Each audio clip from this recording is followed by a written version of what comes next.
morning, friends.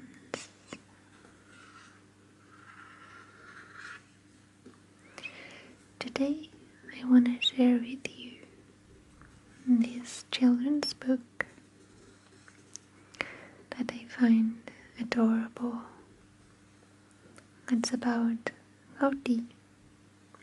It was a very important architect of Catalan modernism or Art Nouveau. His name was Antoni Gaudí, and I would like to share this book with you today as a bedtime story. Un passeig amb el senyor Gaudí. Text i il·lustracions Pau Estrada.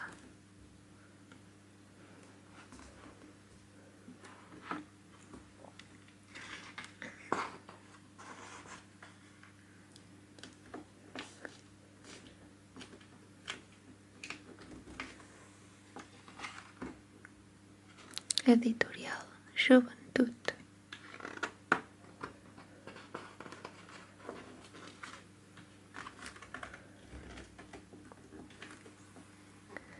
El senyor Gaudí surt de casa cada dia ben d'hora per anar a treballar. Fa fresqueta de bon matí. El senyor Gaudí s'abaixa el barret fins les orelles i murmola brrr. S'escalfa les mans amb l'alè, escorda bé els botons de la jaqueta i es posa a caminar.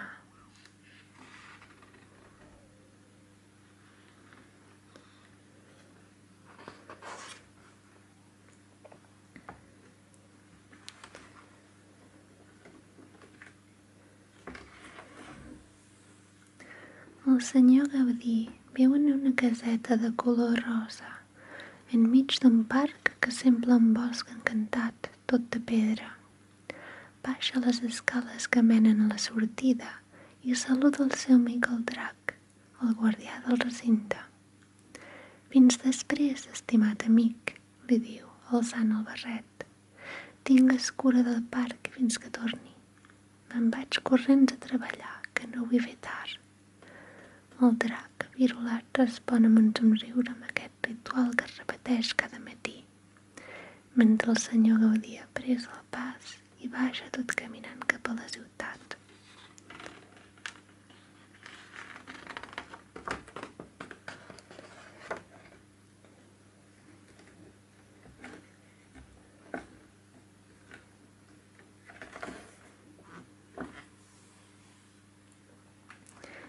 Com cada matí, els carrers del barri estan molt animats. Els carros de cavalls circulen atiats pels crits dels traginers. Els tramvies xerriquen corulls de passatgers i les bicicletes volen com orenetes, sortejant el trànsit amb gran velocitat. El senyor Gaudí camina abstret, sense parar atenció a res i ningú, i com és força despistat, de vegades ensopega amb altres vianants o fins i tot creu el carrer sense mirar. Atenció, a veure si mirem per on anem, les cridàs un ciclista.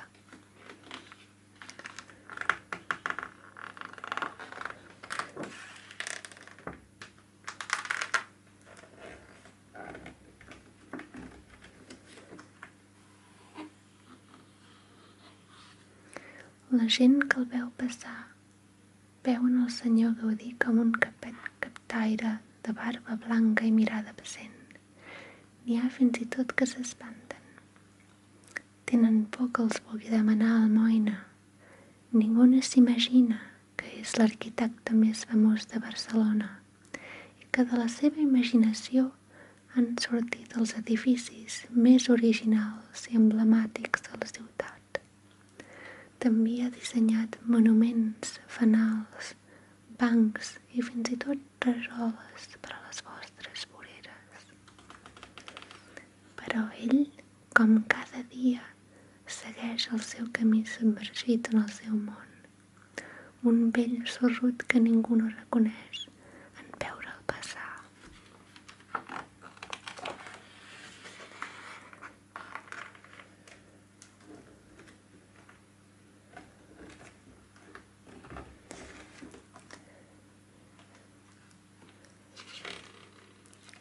El senyor Gaudí arriba a la casa Milà, un edifici d'apartaments que hi ha construït fa poc. Com d'altres projectes seus, la casa Milà no s'assembla a res que s'hagi vist mai. La seva silueta sinuosa sembla una gran muntanya de pedra sortida d'un somni o d'un conte de fantasia. Però el cert és que més d'un troba que aquest edifici és lleig com un pecat i que més aviat sembla una pedrera i no una casa de pisos. I aquest és precisament el nom amb què la gent el coneix, la pedrera.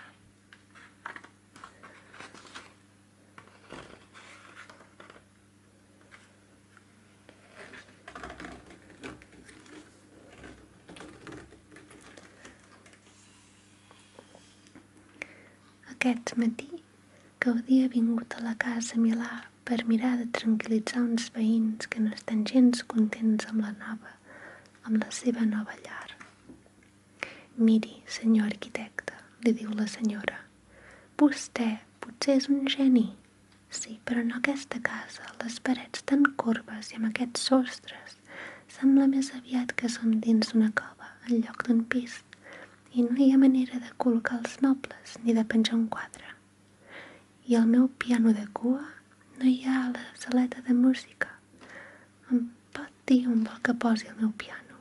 Senyora, respongué finalment el senyor Gaudí, aixecant les celles, a punt de perdre la seva paciència infinita. Faci'm cas i provi de tocar el violí.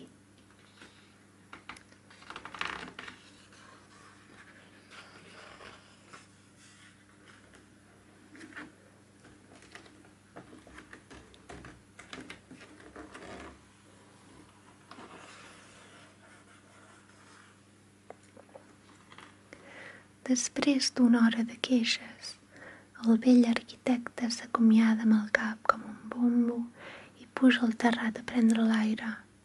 Respira profundament i s'asseu en un graó. Aquesta gent tan convencional em treu de polleguera, murmura per dins mentre contempla el vol dels coloms pel cel.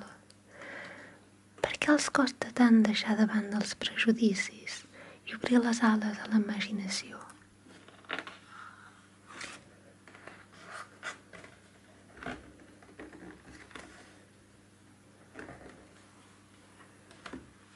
Au, a treballar, que ja hem perdut prou temps aquest matí, diu finalment aixecant-se. Surt al carrer i es posa a caminar. De camí es menja unes avellanes que sol dur a les butxaques. Unes illes de cases més enllà de la casa Milà està construint el projecte més gran de la seva vida. Una església que serà tan alta com un gratacels i enorme com una catedral. La Sagrada Família.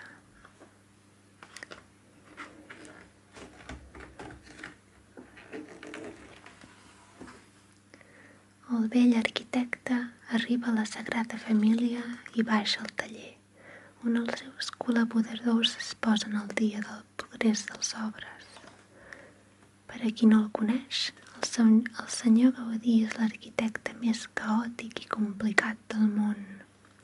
En lloc de dibuixar plànols formals sobre paper, s'estima més explicar les seves idees amb escultures de cartró o de guix que construeix amb les seves pròpies mans.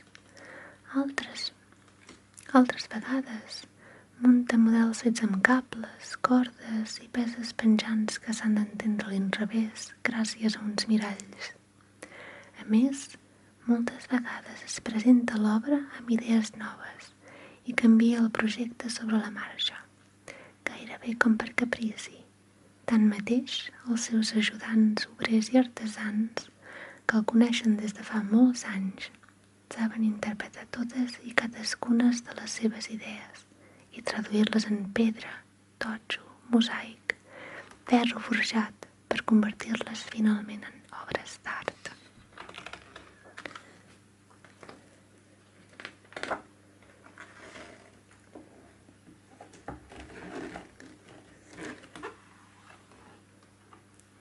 En caure la tarda, el senyor Gaudí es retira a xerrar amb Josep Maria Pujol, un dels seus col·laboradors més propers. El jove arquitecte li planteja una pregunta que el té preocupat des de fa temps. Mestre, la construcció de la Sagrada Família va progressant i aviat culminarem les primeres torres, però no ha passat que vostè que caldran molts anys per completar aquesta gran obra, que és evident que nosaltres no viurem per acabar-la. Estimat Pujol, jo sé molt bé per qui treballo i el meu client no té cap pressa. Com pensa vostè que es van construir les catedrals de l'Antigó? La Sagrada Família serà un projecte que durarà diverses generacions i cadascuna contribuirà a enriquir-ne la seva esplendor. Certament, nosaltres només la veurem començar-la i seran altres qui l'acabaran, però en el dia que s'acabarà farà goig de veure. La Sagrada Família serà l'orgull de Barcelona, li ho ben asseguro.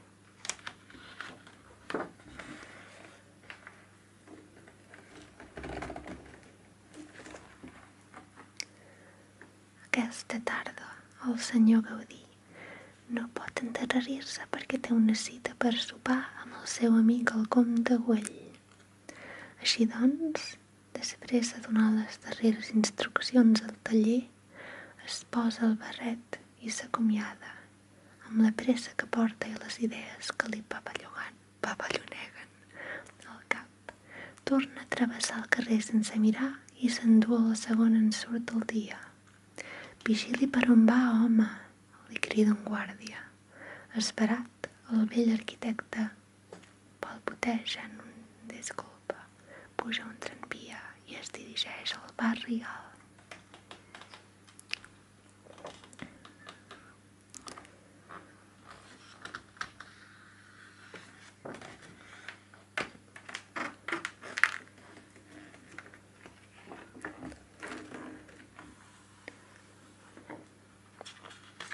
Eusebi Güell és l'únic veí del senyor Gaudí al parc on viu. De fet, és l'amo del parc i el seu nom apareix escrit amb grans lletres als mosaics de l'entrada. Parc Güell. Amb la seva fortuna ha pagat molts dels projectes ideats per Gaudí, però sovint es demana si no estarà tornant tan excèntric com el seu amic i si els dissenys estrafolaris de l'arquitecte no l'acabaran conduint a la ruïna.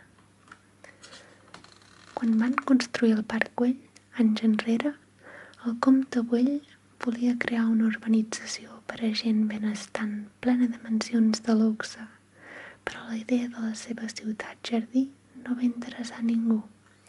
I ara al parc solitari només hi viuen ell i Antoni Gaudí.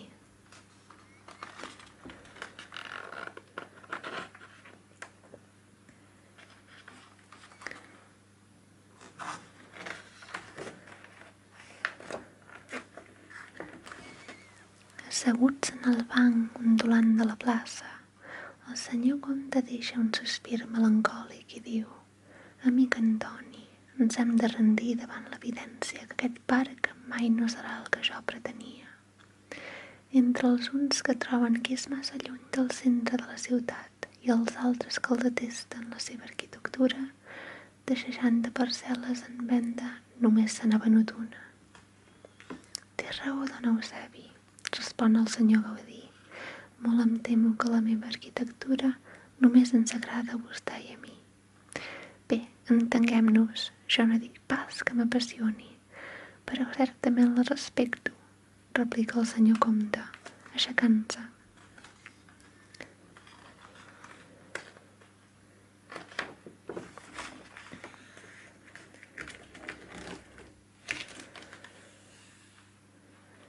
Després de caminar una estona en silenci, el comte Güell es gira cap al seu amic, s'acaricia la barba amb un aire solemne i proclama: No se'n parli més, Antoni. Oblidem-nos d'aquesta ciutat jardí que no serà i de tots aquests rics que mai no vindran a viure aquí. Ja n'estic cansat de veure aquest parc tan buit. No pot ser que en aquest lloc meravellós només hi vivim dos vells solitaris com nosaltres.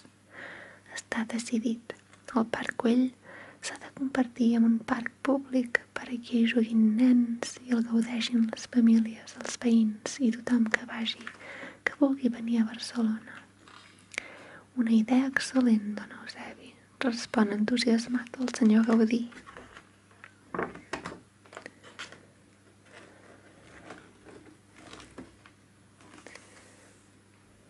Els dos amics sopen plegats a la mansió del comte Güell.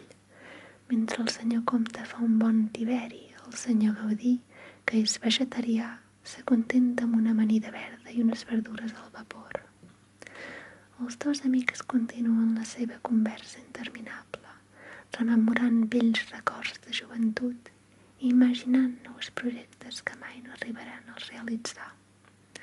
En confiança, don Eusebi sap quin és el meu gran somni d'arquitecte, li diu el senyor Gaudí amb un gest de complicitat. Doncs el que jo voldria és construir un edifici monumental a Nova York, la ciutat dels gratacels.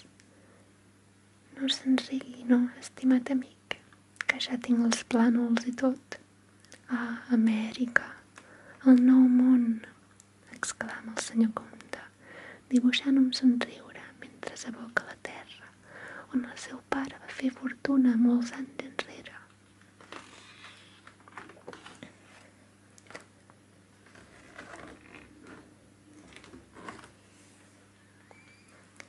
Ja és tard quan els dos amics s'acomiaden de tornar de casa. El senyor Gaudí s'atura per desitjar bona nit al drac pirulat. Ja ho veus, estimat amic, un altre sopar amb el senyor comte i una altra vegada intentant arreglar el món com fem sempre. Però ja sabem prou que el nostre temps s'acaba. Un dia no molt llunyà nosaltres serem història. Però tu seguiràs aquí, guardant el parc per a les futures generacions. Bona nit, estimat drac, i que la providència t'acompanyi.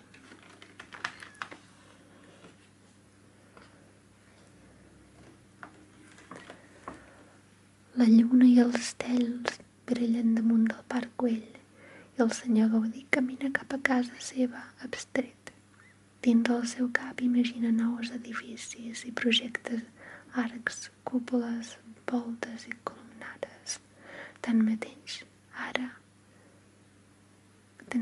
quan alça la vista cap al cel, es fixa en la lluna plena i atura les seves passes, el record d'un antic amor de joventut que no va poder.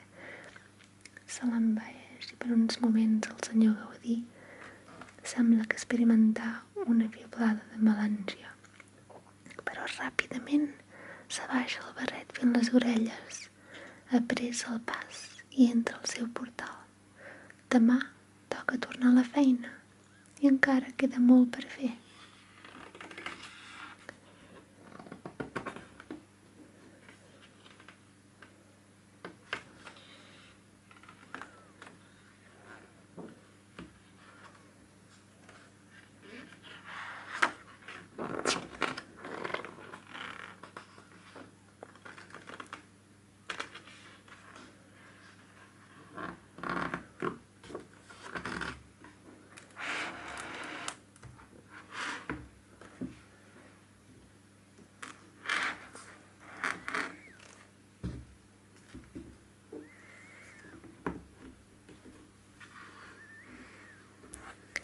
I hope you like this video.